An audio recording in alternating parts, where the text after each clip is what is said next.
You're in for a treat hearing about how my friend helped grow Scooter's Coffee from about 160 locations to 900 locations. And something that I took away from it is you want to be a river, not a flood. And he will get into that more. He shares a lot of information about his experience as a chief marketing officer, but just in business development as a consultant. I know you're going to love this story. So here's my friend Bill. Welcome to Market Mavericks. I'm Matthew Eford. Join me as I speak with leaders who are redefining industries in every corner of the market. From startups to established businesses, we'll uncover the strategies, challenges, and insights that drive success. Get ready to be inspired by the Mavericks who are shaping the future of business. Welcome, everyone, to Market Mavericks. I have my friend Bill Black here with me. Bill and I met through Iron Forums. It's a Christian business owners group here in the Atlanta area. And Bill's got a great experience in the marketing space. So we've been to lunch, we've been on the phone just to learn about franchising, how we can grow Lighting Pros franchise, how we can be effective in marketing it to our franchisees and helping them grow. And so, Bill, I'm so excited to have you on and to share from your experience. For those who may not know you, tell us a little bit about yourself, kind of what your career has been, and then I'd love to hear about what you're doing now. Sure. Yeah, absolutely. Thank you, Matthew. I appreciate the opportunity. Um, my wife and I, 45 years we've been married, Wow. and Congratulations. thank you. We have three adult children, and we have 11 grandchildren, which is crazy, Wow. Yeah, right? cool. But we grew up in Eastern Kentucky, a little town called Moorhead, just east of Lexington. Okay. And until we were 45 years old, and then I received the opportunity to take a job with Starbucks Coffee as a marketing director here in Atlanta. And the kids had all left the nest, and Wow. we thought, well, that's a good opportunity for us to make the move. So we moved to Atlanta in 2005, where I served in that role with Starbucks for 5 years as their marketing director. But prior to that, I had spent 10 years as marketing director at Dunkin Brands. Okay. So working with Dunkin' Donuts and Baskin Robbins, and then so 15 years in coffee up to that point. 2010 is when the position I had with Starbucks ended, and I branched out and started my own consulting business called the Wow. Market Okay. Coach. And I was doing consulting and coaching for individuals, but also for companies as well, all over the country, and was loving it. Loved it. Still love it. But I got a call from a potential client in Omaha, Nebraska called Scooter's Coffee. I Okay. had never heard of Scooter's Coffee, but they clearly knew that I had all this coffee background, and they needed someone to come in on an interim basis, just to be like an interim fractional chief marketing officer for about 4 or 5 months. Okay. They were going through a change in leadership at the marketing level, and they did not have a replacement, and they needed somebody to kind of steady the ship, if you will, for Wow. a period of time. So I did. I went up and began working with them on that project. And about 30, 60 days into that, it was clear that I had fallen in love with the brand and the people, the executive team, who, by the way, they were all believers, which, I love that. ironically, God is so, I like to say God has such a sense of humor, because I had told my wife, Tammy, I'm never working for another company again. Just not doing it. Yeah. I love what I'm doing. I love working for myself. I'm just not going to do it.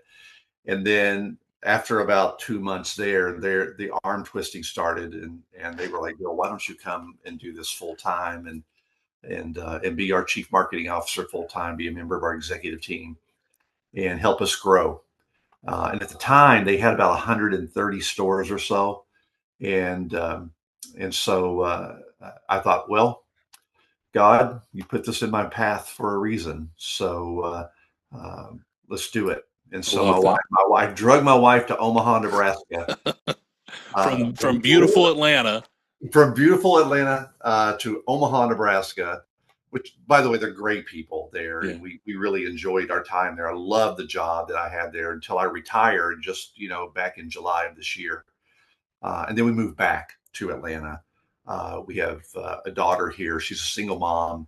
She runs a nonprofit, in Beaufort area, and she has 3 daughters of her own. So Love that. we're a big support network for her as well. And then our other children are spread out. One's in Indiana and one's in Phoenix, Okay. and their families are there. So that so we don't get to see them as often, but we do enjoy being back home, if you will. Sure. But that was 10 years at Dunkin'. That was 5 years at Starbucks. That was 6.5 years at Scooter's Coffee.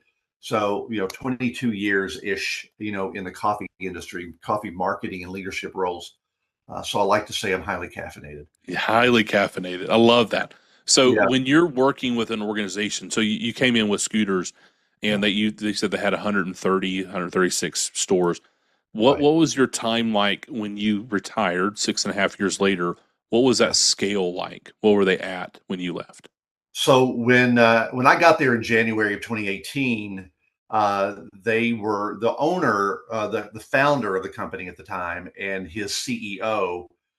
They had been part of the organization for about 18 years, 19 Okay. years. The founder had been there for the full 20 years at the time, but his CEO had been there with him, most of that time.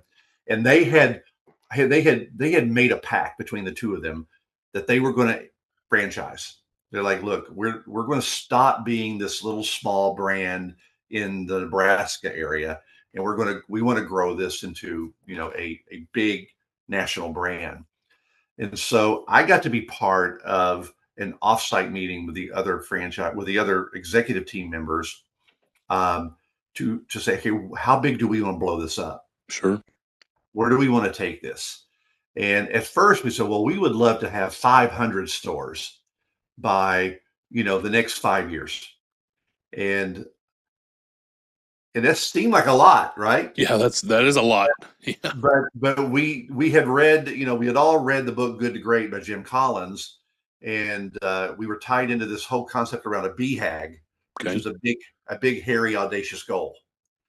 And when we stopped and thought about it, was 500 really a BHAG?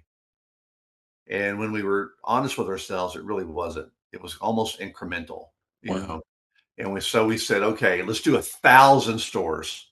We're going to Wow. do 1,000 stores by the end of 2024. That was the plan. So in 6 years to go from 130 to 1,000. Wow. And even though I left July 1st of this year, by the end of this year, so just next month, by the end of December, they will have opened over 900. That's amazing. Wow. So they'll get to 1,000 shortly, into 2025. But once you set your mind to it and you put all the people and the systems and the processes in place, then it just took off. I So love that. getting to be a part of that and building a marketing team from scratch was the highlight of my career, and it came really at kind of the very end or towards the end of my career. So talk to us about that. Talk to us Yeah. about building out like a team, right? I mean, we have a lot of our audience is solopreneurs. Some of them are entrepreneurs, but a lot of them are small business owners, and Yeah. they're not at 136 locations. They're at Yeah. one. They may be at two. So they don't have a chief marketing officer. What is something that they can do to help think like that? Because Yeah. obviously you have that role. That's a key role. You had a key role in going, 10x over 6 years, which is unbelievable. Right. But bring it down to the local level. What's something that they can do as a small business owner? Well, one of the things that I would recommend, and whether it be marketing, Matthew, or whether it be operations, or whether it be real estate, or depending on their business, what is it that their type of business that they're getting into, right? Sure. Or whether it be just filling a lead funnel to try to get more business for a service industry or whatnot. I think I think when you're just starting out, you need to search out the experts. Okay. So even though you can't necessarily hire somebody full time yet, to fill a specialty role, there are all kinds of people out there that are doing fractional type roles. There are people that in accounting and finance and marketing, operations. I mean, you name it, you can find legal, PR. I mean, all of these functions are just there are scads of experts out there that are looking to do these type of side hustle opportunities for people who are very much in that position. I did a lot of that. I mean, from 2010 until 2018, I was doing a lot of small business fractional, Okay. work like that for companies that were just starting and just getting off the ground. So what do you see as a real common mistake that a business owner is missing when you had that 8 year run of just kind of really consulting in that space? What are some mistakes that you were seeing? I think at the foundation and at the core of any business, big or small, is identification of core values. Okay. So if you don't identify what you stand for and what your mission statement is and what your core competency is, um, then it's almost like the old George Harrison song. If you don't know where you're going, any road will take you there. Yeah. That's a Right? fantastic point. Yeah.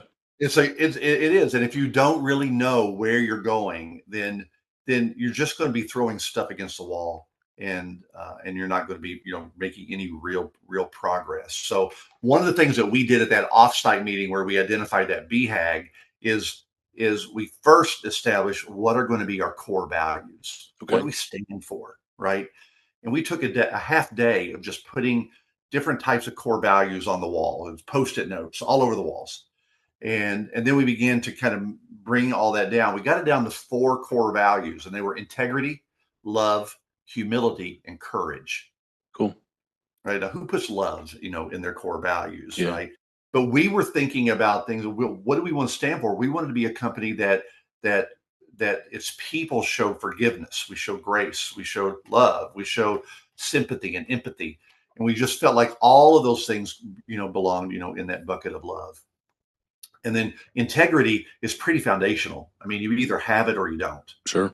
right? It's like, you can't be a little bit pregnant, or right. You Amen. Yeah. you can't be a little bit of integrity, right? You have to have it. And then humility, which I think is the most, beautiful core value that anybody can have, is being humble, Yeah. and humility, which is it's not caring who gets the credit for the work that gets done, but then also taking responsibility when it doesn't go the way it's supposed to.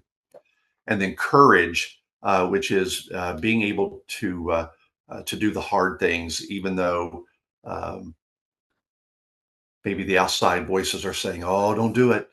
But Yeah. then you have the courage to do it anyway, right? And learn from it. And then if it Sure. goes great, great.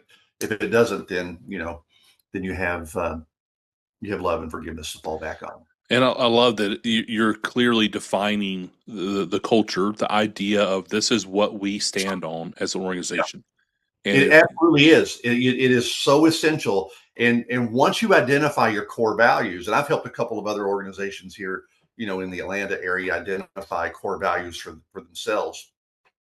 And some of them are very radically different than what I had, or what we had at Scooters. I sure, have my own personal core values, and we all should have personal core values as well.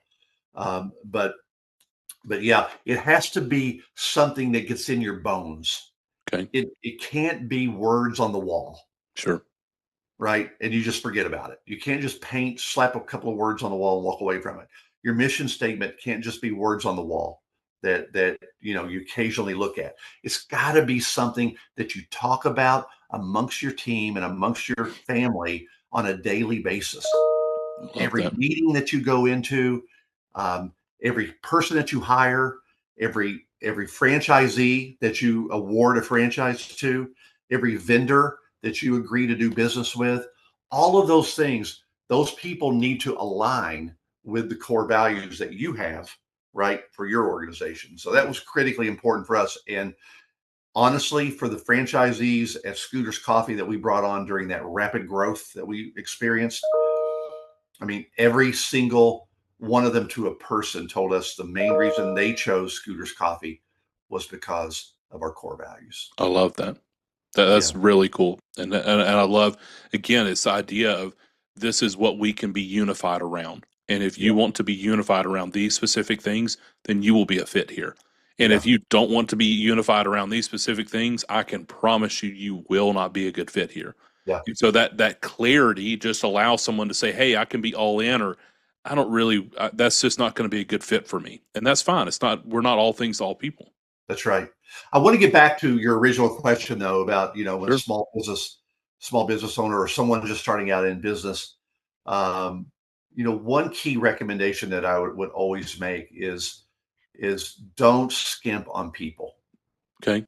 And so what I mean by that is as you're looking to bring people onto your new business to help you, get started and get moving, because you will eventually, your entrepreneur spirit is going to run dry and you're Yeah. going to need help because you can't do it all, right? So you're going to need to bring people on board. And so I would just say make sure that the people you bring on board are they align with your own core values, but at the same time, don't be afraid to pay a little extra for the talent and for the experience. Don't go cheap. I love that. And that was a hard lesson that I have. That's a hard lesson that I have learned over the course of my career. Sure. Yeah. It is good help's hard to come by. Yeah, And it's so crucial. We've had many conversations on Market Mavericks about this idea around investing in your team. Your team is the touch point that your organization has with your customers, with your right. clients, with your community, That's and right. it's so important to have a high caliber person in the roles that you hire them at. So I love that you're doing that. So let me take just a step back. You Yeah. said something that I love. It gets in your bones, right? The core values. It gets into your bones. Do you have any kind of recommendations of these are some questions you can ask yourself? This is how you can kind of everybody. If you look at integrity, right? That's one of our core values. It's a big deal to me. That is one Yeah. that's in my bones. But Yeah. most businesses would say, well, yeah, we want to have integrity, but that may not be in the top three, four, five of every business owner, which is fine. Right. What questions would you offer as a way to kind of vet out what is in your bones in that kind of line? Yeah. So it's a really good question, and just to your point on the integrity piece, I have worked with organizations that prefer not to put integrity in their core values because they believe it to be foundational, Yeah, right? And so yeah, they're like, well, that's a given. Integrity is a given. So we're not going to necessarily call it out. So we want to look at these other areas, as more of the core values. So anyway, I didn't mean to go down a no. hole. That's great. Yeah, but here's one of the questions that I ask individuals when I'm sitting around a table with executive team members or business owners. Um, I will ask this simple question. I would say, look, take out a post-it note, take out a pack of post-it notes, and for the next 30 minutes, I want you to really think. Right? Go off to another room or sit quietly, but really think. And I want you to come up with 20 words that you want your brand to stand for. Okay, What are the 20 words that when people think about your brand, right, or your company or you as an individual, what do you want them to think about? How do you want them to identify you? Right? I love that. Not necessarily how you are right now. How do Sure. you want Yeah, how do you want them to be, right? Because the brand gap, which is a great book, it says that, a brand is not what you say it is, it's what they say it is, yeah, right? yeah. And the they is the consumer. So what does the consumer think about you? And if internally you've got your core values identified and you're living by it and you're hiring people to live by those core values, that's going to spill over, into your customer base, no matter whether it's small or huge, right? I love that. Yeah. So talk to me about the CMO role. I mean that's an ambiguous term for most people. What does that role look like when you're the chief marketing officer at Scooters? When you're in that role, what is that? What is that? What does that look like? How do you? And then the second part of that is how do you help shape the overall brand direction in that role? Yeah, yeah, that's really good. The CMO role stands for Chief Marketing Officer, right? Yeah. And I tell people, or used to tell people all the time, that sometimes I feel like that I'm air traffic control in my role. I'm sitting up in the tower and I'm just basically landing planes, right? But as a CMO, as a chief marketing officer, I'm part of the C-suite, so I'm part of the executive team. In our case, we we all laddered up to the chief executive officer, Okay. and then as the chief marketing officer, I had direct responsibility for the overall for all things that were brand related. So you think about the brand and the branding, it falls under the chief marketing officer role. So I'll give you an idea of what some of the buckets under that department or under Sure. that role included. It would include creative. So if there's creative design, Okay. what the brand looks like, the style of the brand, the fonts that are used, the color palette, um, the way the logo is designed, the way the logo is used, um, the photography, the video. What is it that we're trying to project? In the creative front, right? I remember, and I hope I don't go too far here, but I No, remember no. when COVID hit in early 2020, Okay. we were racked. I mean, I had 6 months worth of product marketing already racked up in social media and for store signage, and we had it all laid out for the next 6 months, right? And then COVID hits. Fortunately for us, we were a drive-through coffee chain and we were considered an essential business. So it actually helped our business because Yeah. we had the drive-through piece, right? But I remember we had all these product marketing, ideas, and we were promoting all these new products. And I just took a step back and said, guys, the world is shut down. People are hurting. People are Yeah. scared, you know. Now we know a lot more today than we did in 2020, right? Sure.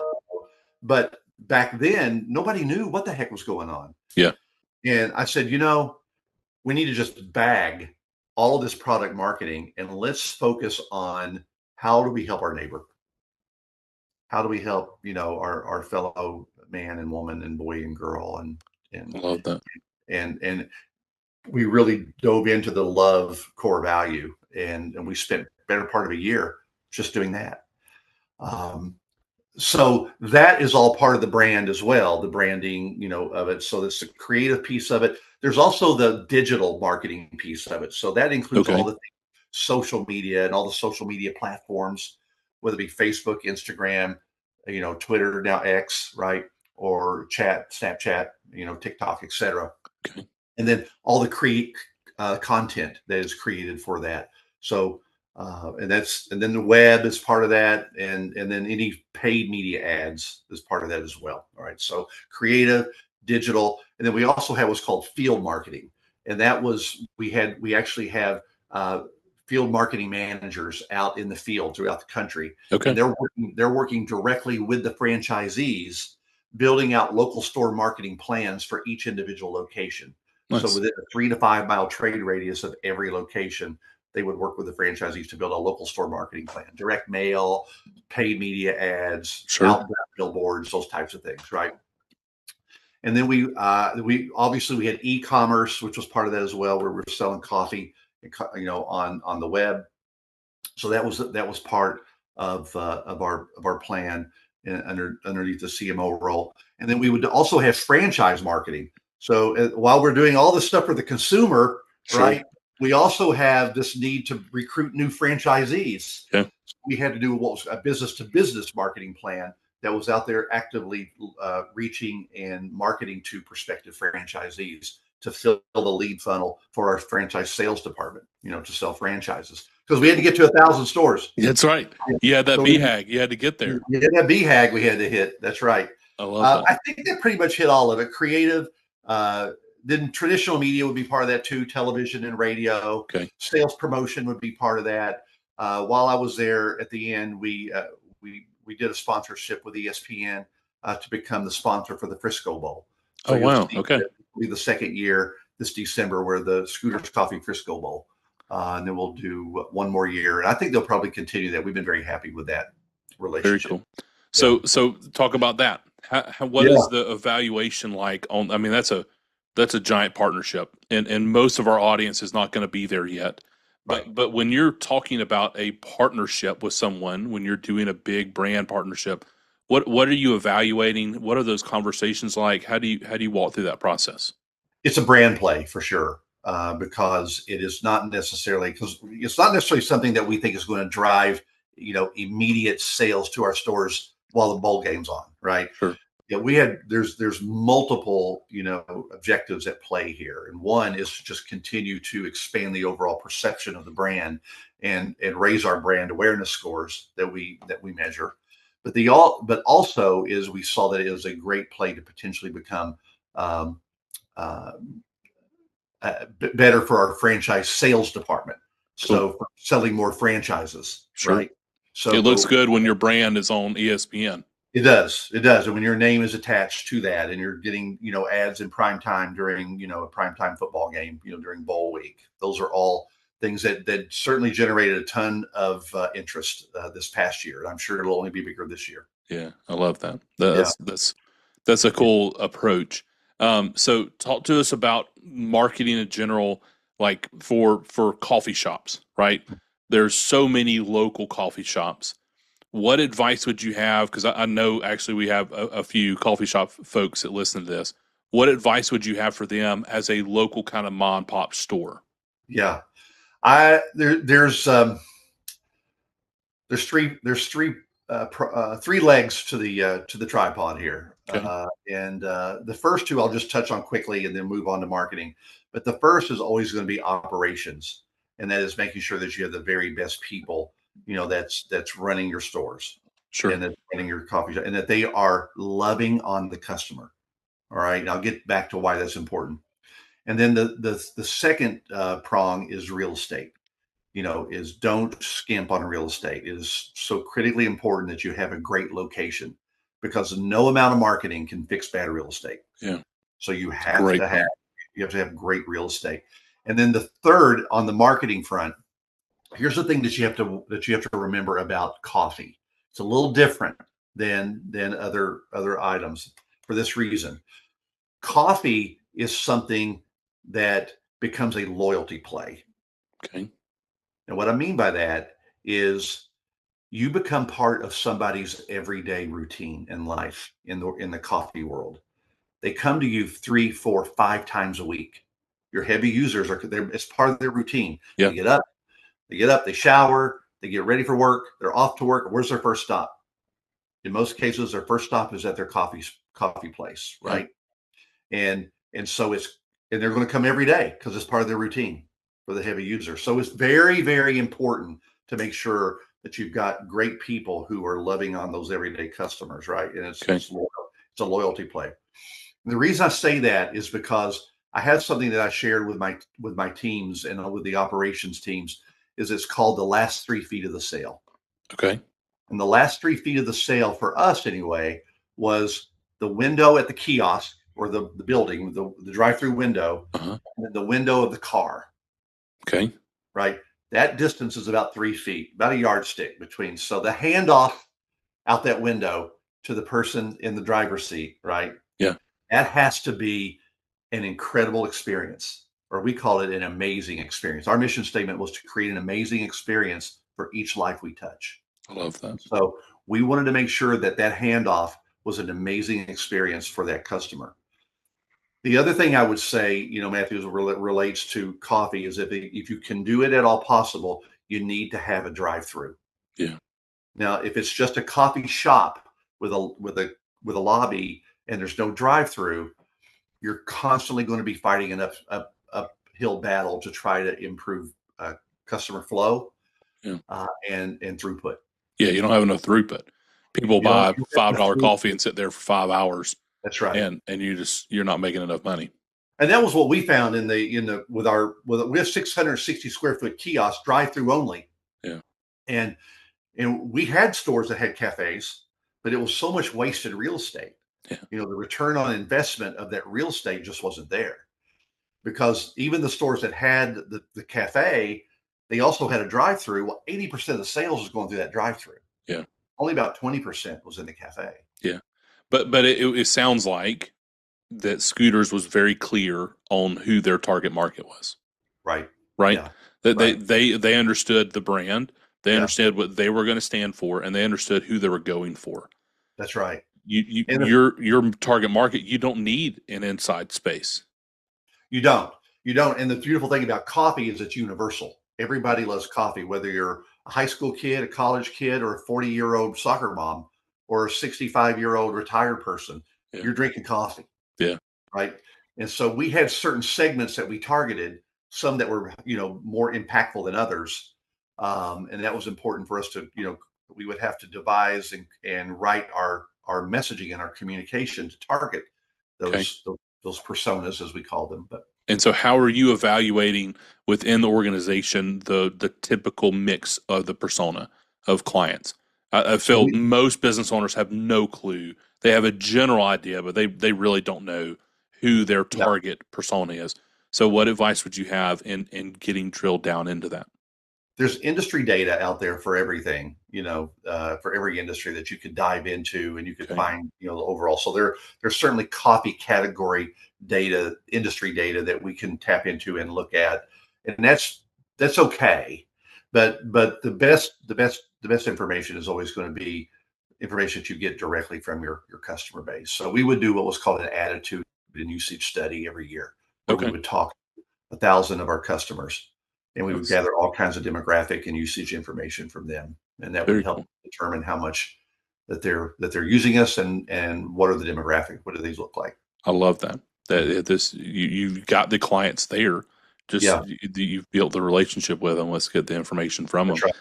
Yeah, So in the loyalty play and that yeah, idea, recurring revenue, right? That's typically like in the home service space. That's the big thing that everybody wants. They want the recurring revenue because yep. that extends out the opportunity for you to serve the customer longer. It provides you more value from them, and you can provide them more value. So, what have you found in helping increase that stickiness of a customer, or the retention of a customer, or the recurring revenue of a customer? What advice would you have? So, couple things. For us, it was a digital play by moving to a very sophisticated mobile app. Okay, Uh, and so we found in our study that mobile app, customers that use the mobile app, number one, they came more often, and number two, they spent more. that's Some great. Sounds like right, a great thing. great combo with the mobile app, and you have mobile order ahead on top of that, where they could order ahead on their app and then just swing by the window and pick it up and go. That those customers we found were spending anywhere from $1.50 to $2 more per visit, Wow. every time they came Okay. through, Yeah. right? Wow. Which was I had to go back and look at the numbers. Like this can't be right, right? But it was. And so that's one play, and then having rewards within that mobile app for Okay. various levels of usage. So Okay. if they hit certain thresholds and certain milestones, then they would get free drinks, or they would get other gifts, or um, So how awards. did you go about calculating those? Because in college I was a gold card member, Starbucks or whatever, and it Yeah, was every 12th drink was free or something like that. yeah, How did you go about calculating? Because as a home services business, we have referral programs. We give cash back, gift yeah. cards, or credits to their account when they refer somebody. But I haven't ever thought in line with, hey, if you're using this a certain amount of time, but how would I calculate out the specific ROI there? Well, we had a pretty sophisticated POS system, Okay. at the store level, that kept records of the types of how people were paying. Okay. So we knew who the cash only people were. We knew who the credit card only people were, and they were pretty similar. Not a lot of difference in those two. And then we knew who the mobile app payment people were. Okay. And so that was all part of our database.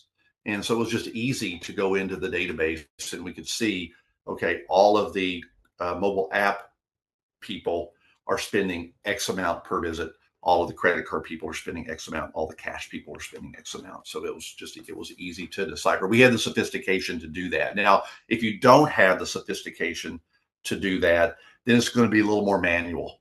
Sure. where you kind of got to go in with, paper and pens, and pen and try to, figure it out.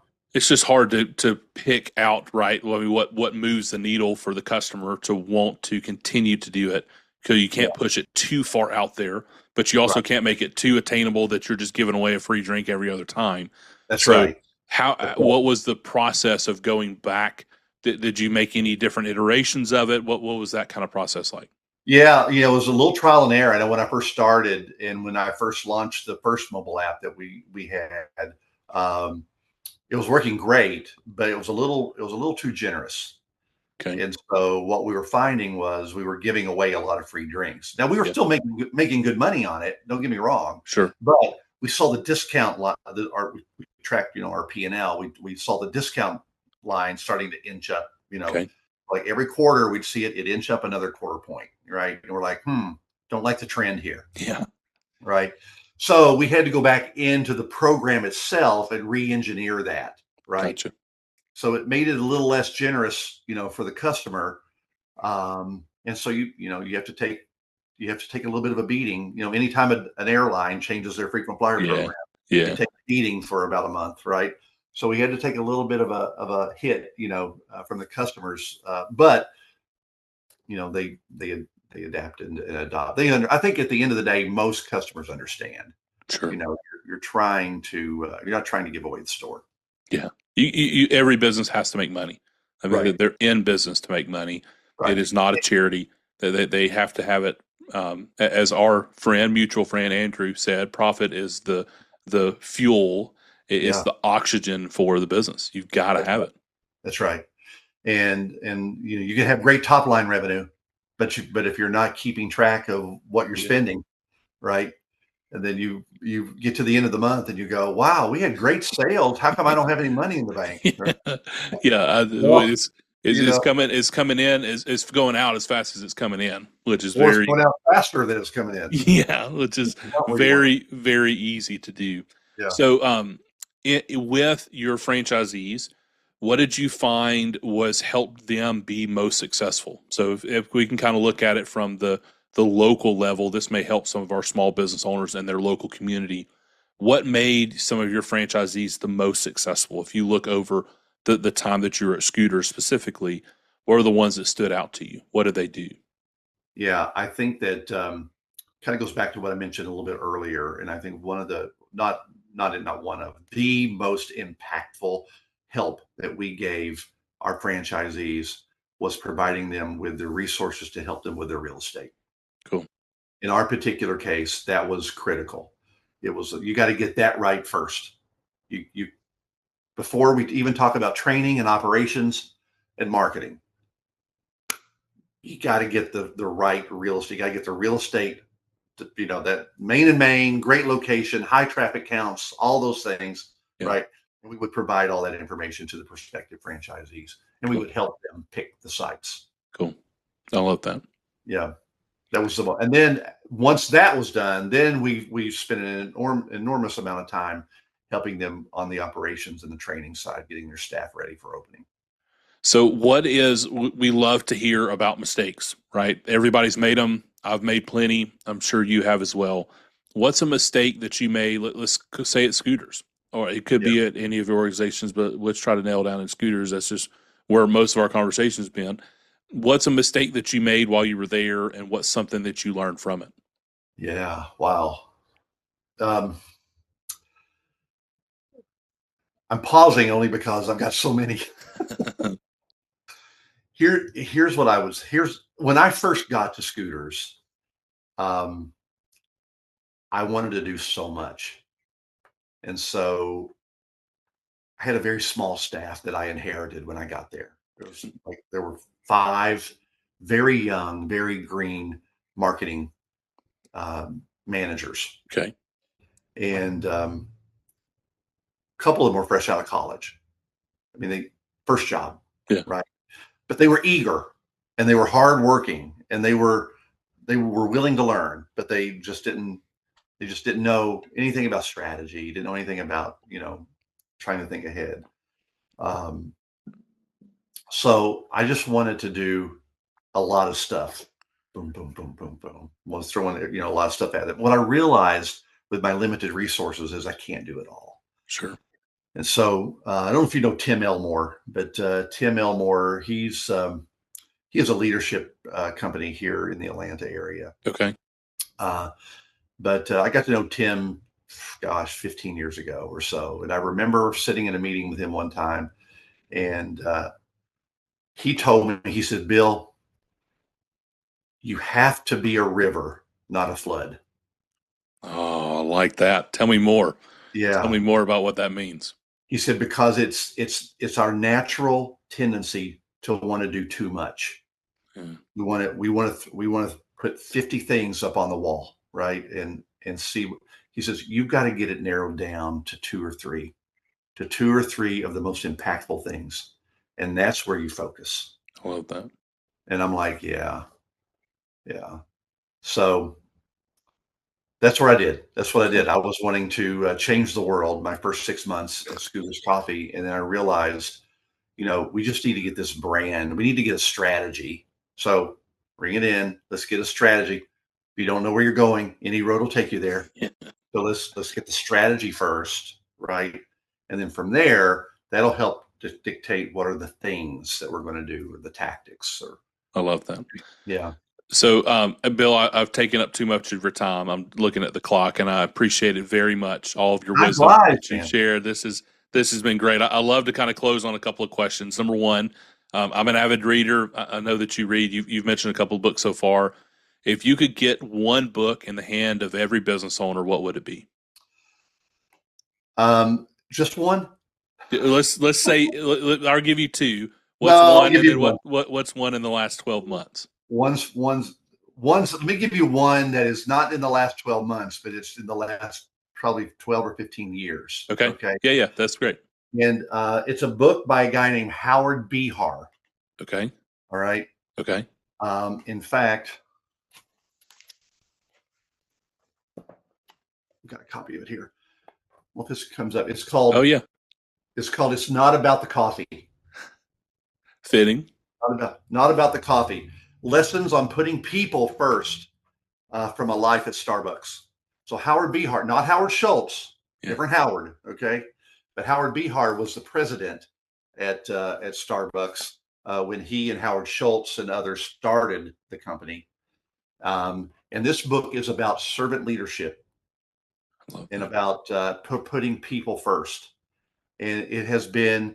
He wrote this in like 2007, I think, and Okay. that was during the time that I was there at Okay. Starbucks.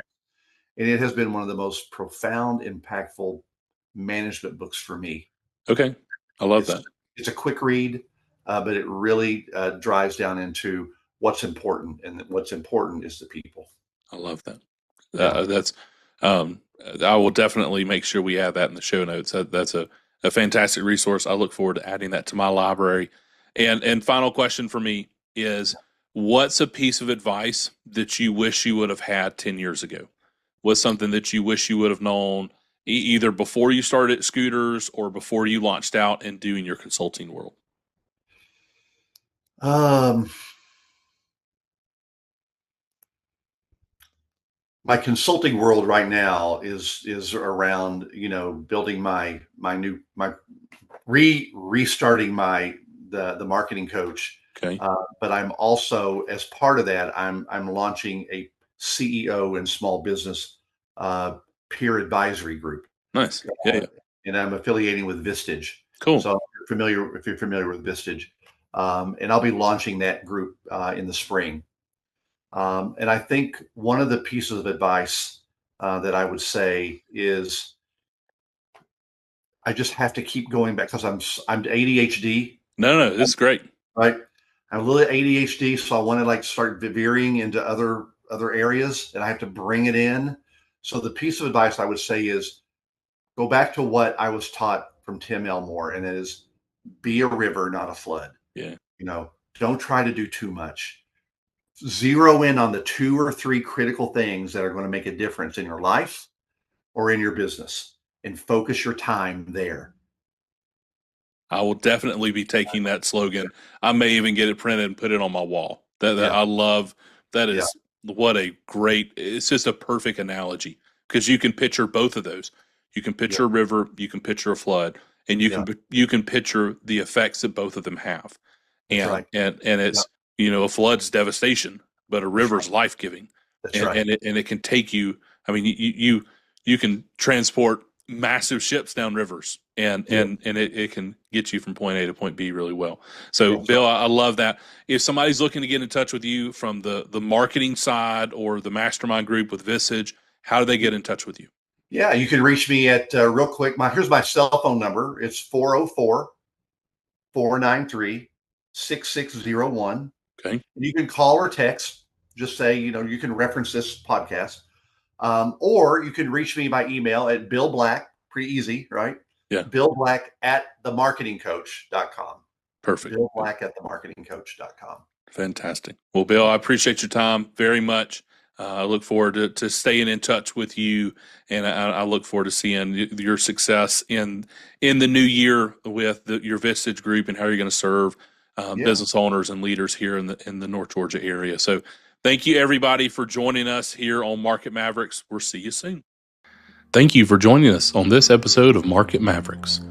We hope you're walking away inspired and ready to take your own adventure to the next level. Don't forget to follow the show to keep up with our latest episodes. And if you enjoyed today's conversation, make sure to subscribe, share it with others who could benefit. And hey, if you know a market maverick who has a story that needs to be heard, please drop their name in the comments. We would love to bring their insights to the show. Until next time, keep pushing boundaries and leading with purpose.